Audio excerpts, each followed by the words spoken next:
Okay, great, thanks. So I'm Hugh Cannett, and I am going to chair the meeting this evening because Laura Norton is far away on a journey, on a trip. So it looks like we have a quorum.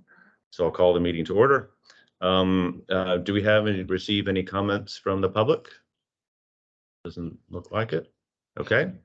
And so consider an act to request for adjustments to relief of specific charges imposed by the district. Anything there? Okay, thank you. Okay, on the consent agenda, there are several items included in there in addition to our regular consent agenda, which we can discuss, but do I have a motion to review and accept the consent agenda? Motion. I'll second. Second. All in favor, say aye. Yep. Opposed? Okay, the ayes have it. Okay, any discussion on the minutes from the Board of Directors meeting? So we don't, if we take action on the consent agenda, then we don't have to have discussion on. But you can, correct or not? If someone asks to remove any of them. Okay. So everything on the consent agenda is approved. Okay, that's awesome. So we're going to move to the regular agenda on item number 13, which is review and consider approval of the district's fiscal report, 21-22 draft audit report. I'm John Knox, and here to just answer any questions. If you had a chance to read it, if you haven't, that's okay. On you a little bit, but audit went well. Everything was good. We're going to file it, assuming approval tonight. We're going to file it with TCEQ February 13th or 14th. We'll get it to Brian and his group first part of February so they can get that done, which gives us a couple of weeks. If you haven't had time to read it, or if you haven't had time to look to see if you have any comments, to get that done, and you can provide them to Jim or Maureen, and they can get them to us, and we'll make the changes. Happy to go over finding this report. I know there's at least one new board member. More.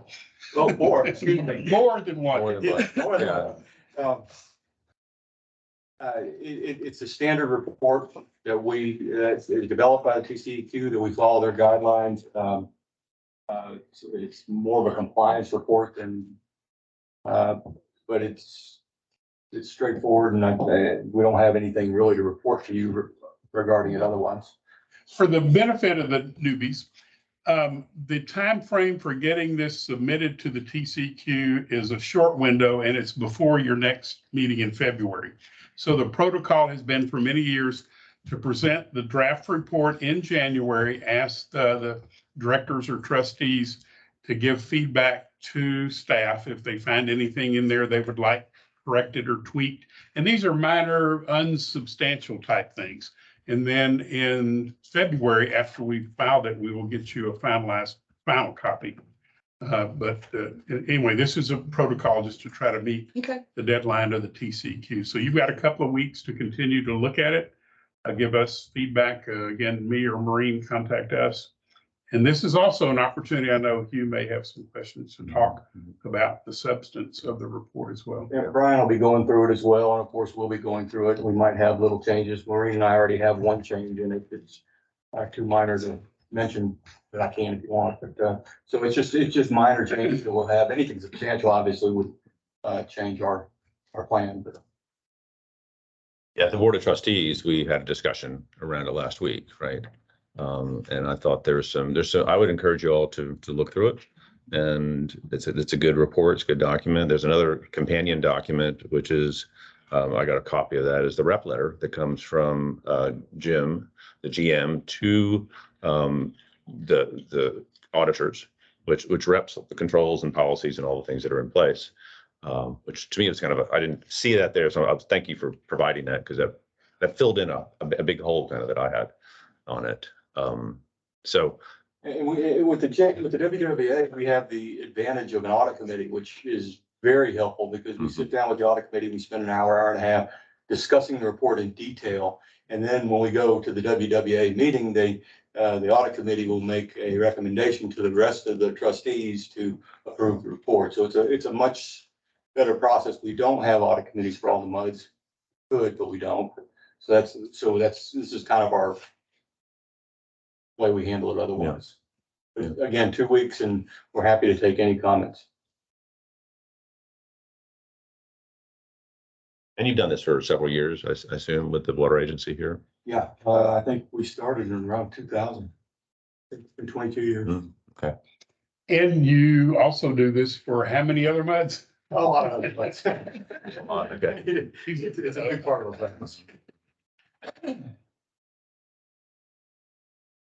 So action by the board would be to consider a motion to approve the audit, subject to any comments that may be provided by directors, staff, or consultants, and over the next 2 weeks, and to authorize the auditor to finalize and submit the audit to the TCEQ by the 135-day deadline set out in the water code. All right, so we have a motion to accept the audit subject to further changes and amendments. Okay,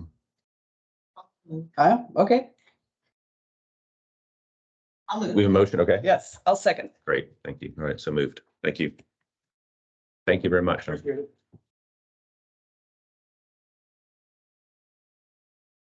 Okay, item 14, which is on page 25 or 26 of the packet.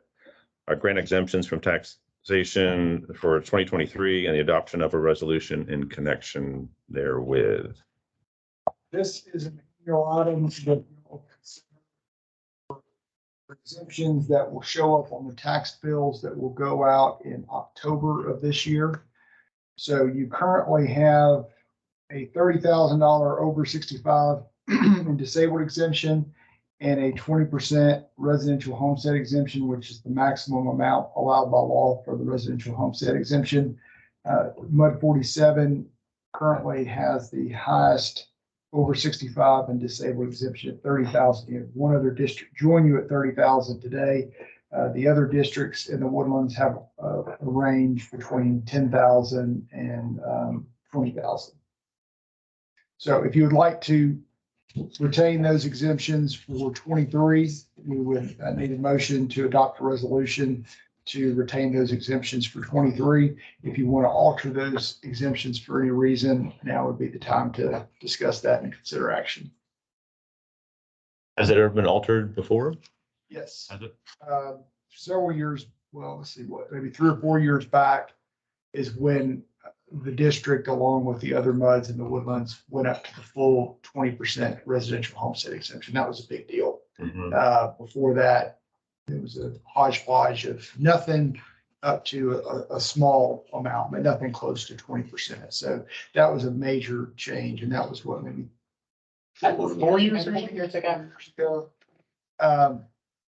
Over 65 and disabled, that will get revisited periodically. I feel like y'all looked at it and bumped yours up to the highest a year or two ago. Because I remember this board having that discussion about having the, increasing it to the highest number. So y'all did that.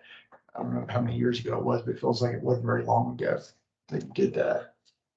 So each MUD can handle this separately. Correct. Correct. Interesting. We have asked that on the general residential homestead exemption, that the districts be uniform in that. And so we even got Metro to approve a 20% residential homestead exemption, even though that's an almost purely commercial district. Okay. That is built into I think was built into your budget that you approved at the beginning. I guess that was what, September, for beginning October 1st, built in the exemptions from this previous year. So that's what your baseline is in your budget. The budget's built around this. Okay. Okay, do I have a motion to adopt the resolution? Yes. Motion, I will second, adopt the resolution. second. All right, all in favor, say aye. Aye. Opposed? Thank you, so moved. Okay, we'll receive the San Jacinto River Authority report, Woodlands Division. Good evening. Hey, Chris. I'm filling in for Dan on the strategic plan this evening. If you'll flip to page 37 in your packet, is a one-page summary of the last, give or take 14 months or so of working on a strategic plan. So on January 10th was the last stakeholder meeting. During that meeting, they made a key decision on the path forward and actually 2 other decisions as well. So if you look at the bottom of page 37, you'll see 3 bullets, 3 main bullets. I'm going to walk you through the 3 decisions that were made. So the first is to further refine Alternative 9. Alternative 9 is to build a new wastewater treatment plant to the east of wastewater plant 1. The current plant is a conventional plant. The proposed new plant is a MBR plant, which is a membrane facility, similar to what GRP is, just different concept. The second item that was approved was the proceed with land acquisition adjacent to wastewater plant 1.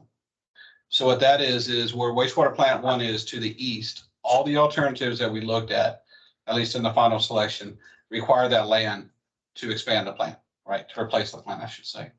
And so the stakeholders approved going forward with that. The last item is to move forward with preliminary engineering on the conveyance option, which you can see on page 39. The conveyance option was the same in multiple alternatives as well. And what this alternative does is it replaces 5 lift stations with a gravity main. So with the stakeholders approving these items, what it happens now is at this meeting, we talk about it. Next month, MUD meetings, we ask the MUDs to direct their trustee on how to vote at the March. So this month talk, next month, the MUDs vote. March is when the trustees vote on these alternatives as well.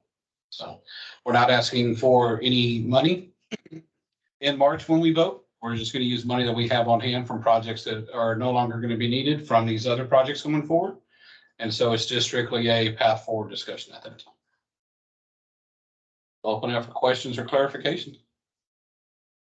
Chris, maybe you can explain when the real money starts happening, like what time frame, what kind of year range when San Jacinto would have to go out and commit bonds and all that. Can you help with that timeline for Diane and Cynthia? Yeah, we looked at that this morning. So right now we have roughly $25 million on hand from a bond we sold in 2017. The projects like Aeration Basin 1 is the bulk of that money. But since the alternative or even the baseline is chosen, those funds are not going to be used for the original intent. So what we're going to look to do is use that $25 million worth of bonds we have on hand to go ahead and do the preliminary engineering as well as the Alternative 9 part of the PER. With that in mind, what we're looking at is somewhere in 2024 or 2025. Probably have to go get another bond. Likely at that time, it'll be a smaller bond is what we're estimating just for engineering to finish final design of those, the new plant as well as the conveyance. Then late 25, probably the biggest of the bonds for the actual building of the new plant as well as construction of the conveyance as well. Okay, good. Thank you. The only thing I would add is that at the stakeholder meeting, there was a discussion around the total, how do you score the alternatives? There was a lot of good discussion around the total cost of ownership and how that related to the residents and their bills, right?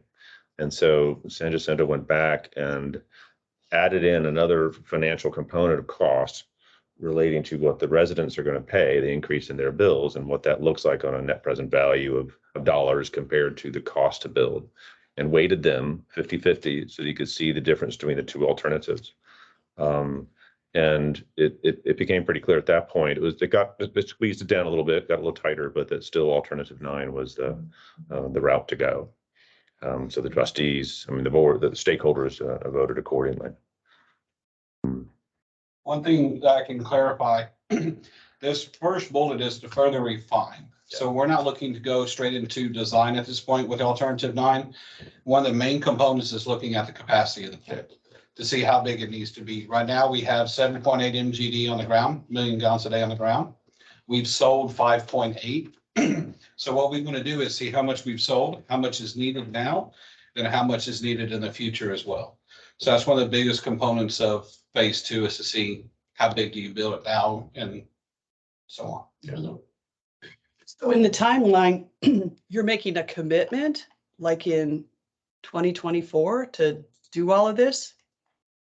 With the phase 2? Yeah, well, I guess what I'm thinking is that at what, we're making a decision to go ahead and build this out. At what point do we start talking to our constituents in MUD 47 that, hey, we're doing this great stuff, this is happening, and the bump in your bill to reflect this is going to happen in this point? Right. That's kind of what I'm trying to wrap my head around, because I really want to do a good community relations in educating everybody in MUD 47 that we got to do this. There's no two way around it. It's going to be expensive. This is all the benefits. There's really no downside in doing this. We're going to start this now, but come January 2025, you're going to see an incremental bump, and that bump is because of this that we started back then. That's what I'm trying to understand right now. So with that, we're gonna work with Jim and the Public Education Committee to figure out, when do y'all want to go out to the constituents? How's it gonna be funded? That's a big portion. It's not in phase 2, but during the next 6 to 8 months, that's when that Okay. conversation is going to occur. Because the other thing that you're gonna hear in a couple months at the same time we talked last year is you have the wastewater side of things, which is the strategic plan, but you also have some AC lines that need some work done as well. So while I'd imagine while that education goes out, we're talking about both of the items at the same time. But I'll leave that up to y'all, Jim, when you guys want to start talking. Since they're your constituents, we talk to y'all. Yeah. Y'all just give us the direction. We'll be glad to help however. The education committee has kind of grabbed a hold of this as one of the key communication items. And it's, since it's hanging at kind of the trustee level, and obviously all of us are going to feed into it. Each MUD is going to kind of be able to utilize that material and the communication mechanisms and the outreach to really tailor this conversation to bring the residents along.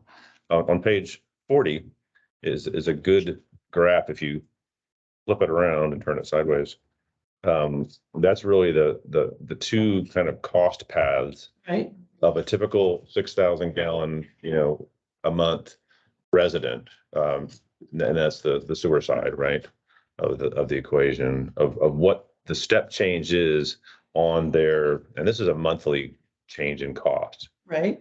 And you can see where it starts here. I guess it really starts 2023. ramping up. Well, it really starts moving probably Okay. 27. I think Okay. 2027 is kind of the date where and so we have to back up from there thinking, well, maybe is it 25 or mid-year 25 that we start really getting out and doing that kind of campaigning Yep. and discussion, and Yep.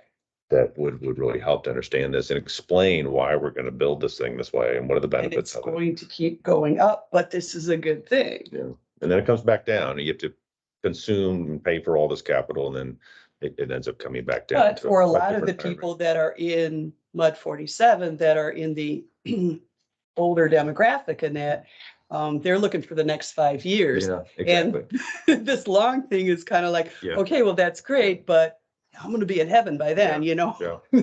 And that's where I think part of the messaging is that San Jacinto is really charged with looking out 50 years in advance. I mean, Right. that's their role. Right. All the river authorities kind of are tasked with that, right? Right. And as our partner, we have a piece of this certainly to tie into. And you're right. I mean, most of us won't be out here. That's the second hump of the Yeah. camel. But We're talking We still about the have to- next 5 years. And I mean, big picture is great, is that we can always say this is the best thing for our whole community going forward and next generations.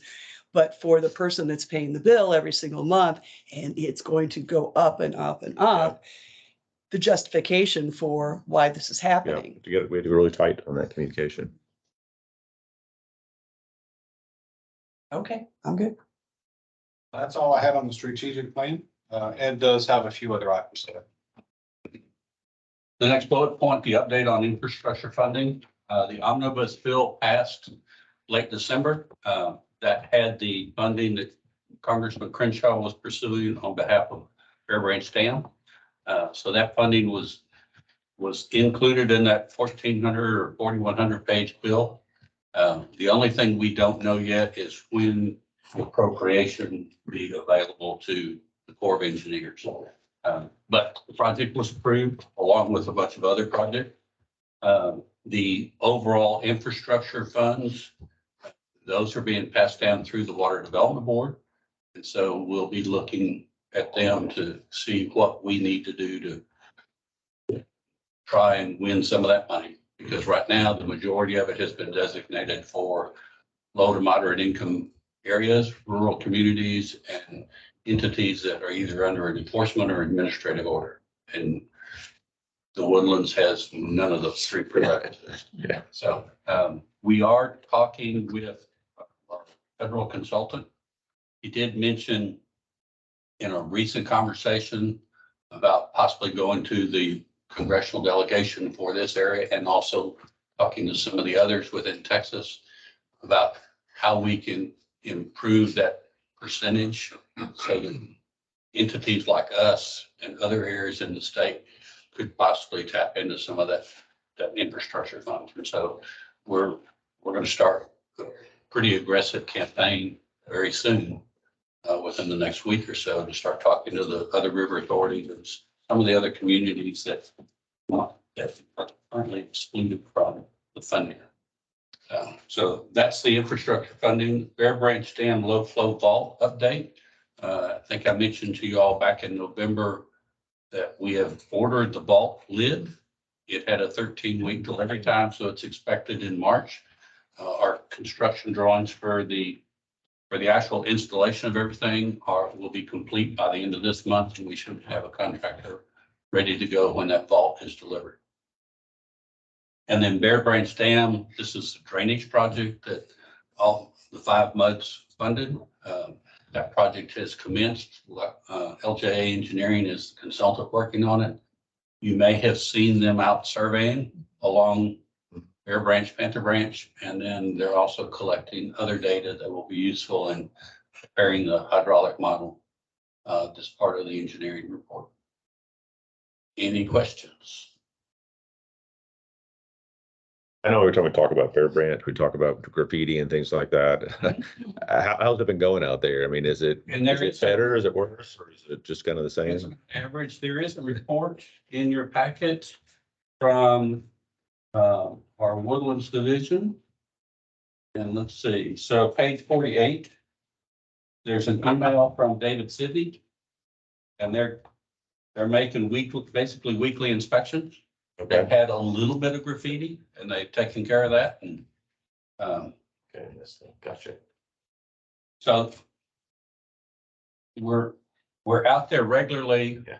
We're reporting to you all. You'll get a monthly report similar to this. Mhm.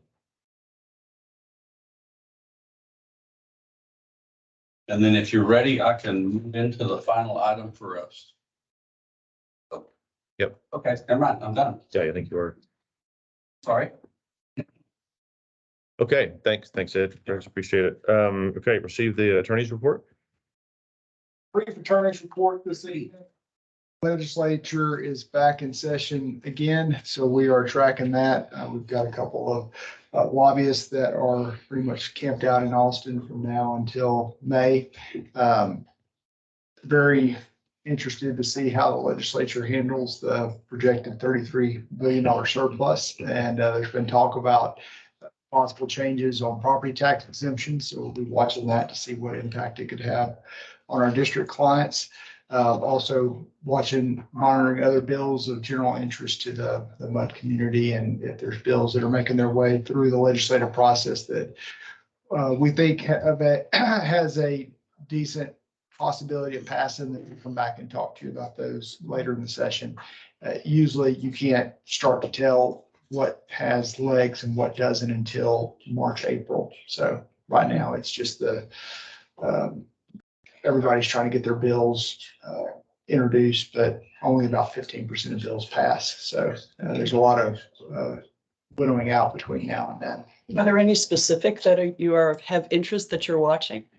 Well, the session just opened, so Right. There's not much that's been introduced thus far. So I wouldn't say that there's anything of particular interest thus far. I think we're mainly going to be watching to see what happens.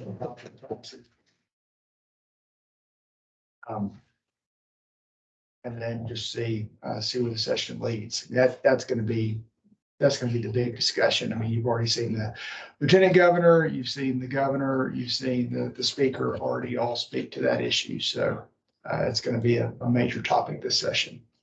Nice problem to have. Yeah. That's all I have under the attorney's report. Happy to answer any questions if you have them. Okay. Okay, this is an item, I think I asked for this and we talked a little bit about the Board of Trustees. After Winter Storm Elliott, when we had the freeze come through, I had asked Jim and Mike to say, hey, how did our part of the system respond and how did it hold up during the cold weather? Were there any freezes, any line breaks, anything that kept you up at night or that you were worried about that you could just share with us so we can share with our residents, our constituents of how we got through this storm? Yeah, so if you remember during Uri, it's a little bit more extreme than this event was, for sure. We had 3 guys that worked full-time, round the clock, 24/7, just shutting off burst backflows, burst hose bibs, burst house lines. This storm here had 1 guy who did work, he did all the on-calls and all the after-hour calls himself. We had less than 100 breaks. His biggest. At the resident level, you're saying at the resident level? Yeah, okay. He kind of just drove around during the day. And as people saw him on the streets, they would ask, hey, my neighbor's out of town. Would you mind just cutting his water off? Mm. And so I think we saved a lot of people in that regard. We did have 1 supervisor on call and 1 guy on standby, but neither one were needed for this event. So I think it's a lot of people either got the message from Uri or just dumb luck. Yeah. But it was not near the magnitude of Uri. But no public facilities. Yeah, no water mains broke or anything. yeah. No water mains broke, no. Did y'all ever lose power? Or did you even have backup power? I think my little neighborhood was the only neighborhood in the Woodlands that actually lost power. Yeah. And it was for over about 10 hours. So, Yeah. yeah. I had a friend in your neighborhood that had the same thing. Yeah. What neighborhood are you in? Capstone. Yeah. Yeah, we didn't lose power. I'm in Cochran's Crossing area. I think that was the biggest thing. And people learned about their pools, of how to protect them, right? And couldn't find your house valve, could not find that. We did turn you off at the street and those people could turn it on and off as they needed water to make their coffee or bathe or whatever the next day. Yeah. Just as we got through. That helped a lot. Well, good. Congratulations. Well done. Yeah, I think so. Wait for the next one. Yeah. Okay, item 18 is not needed. That's a carryover from before. The stakeholder group for the wastewater treatment plant strategic plan is this stakeholder group's dissolved. It's no longer a meeting, Yes. so we don't need stakeholder representative anymore. So that one's, we can kind of scratch that. All right, Jim, received the general manager's report. Very good. Highlight a couple items from our trustee meeting. We had a lengthy discussion about the recent Lone Star election and the District 7 Woodlands candidate, John Yours, being elected and then getting a letter from Lone Star and their legal counsel that he was not an eligible candidate.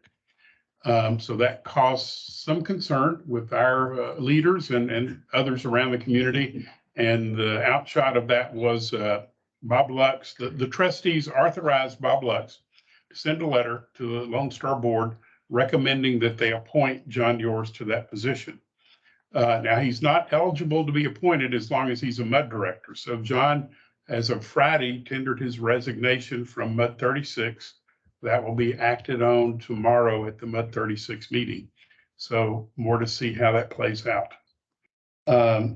And coincidentally, our Chamber of Commerce had their monthly board meeting last week, and John Geiger attended that for the Woodlands Water Agency, reported that we had some concern about the outcome of that election. And following his comments, and the way that meeting is structured, all the attendees get to give a 2 or 3 minute presentation about what's going on in their world. So that was part of his report. after the meeting, he had conversations with Jay Holly, who's the president of the chamber, and a few others, that they had some interest in maybe supporting John Yours to be appointed and how that might happen. So there's what's called a Business Advocacy Council meeting on Friday of this week. There may be an opportunity for us to talk to that group, and then that group maybe filter back a recommendation to their board, but we'll have to see how that plays out over the next few days.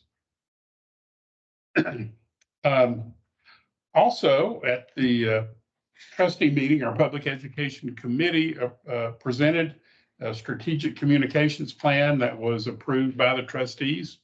A big plus there. And then also reported that the first week of January, we had a meeting in this room with Mike Turco and the Harris Galveston Subsidence District and his technical staff regarding the U of H news story, if you will, regarding subsidence in our community and other communities.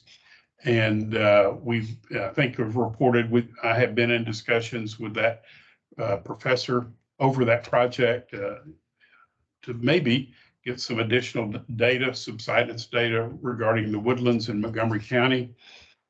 In those discussions, I discovered that they have been working with the subsidence district already, providing some satellite data.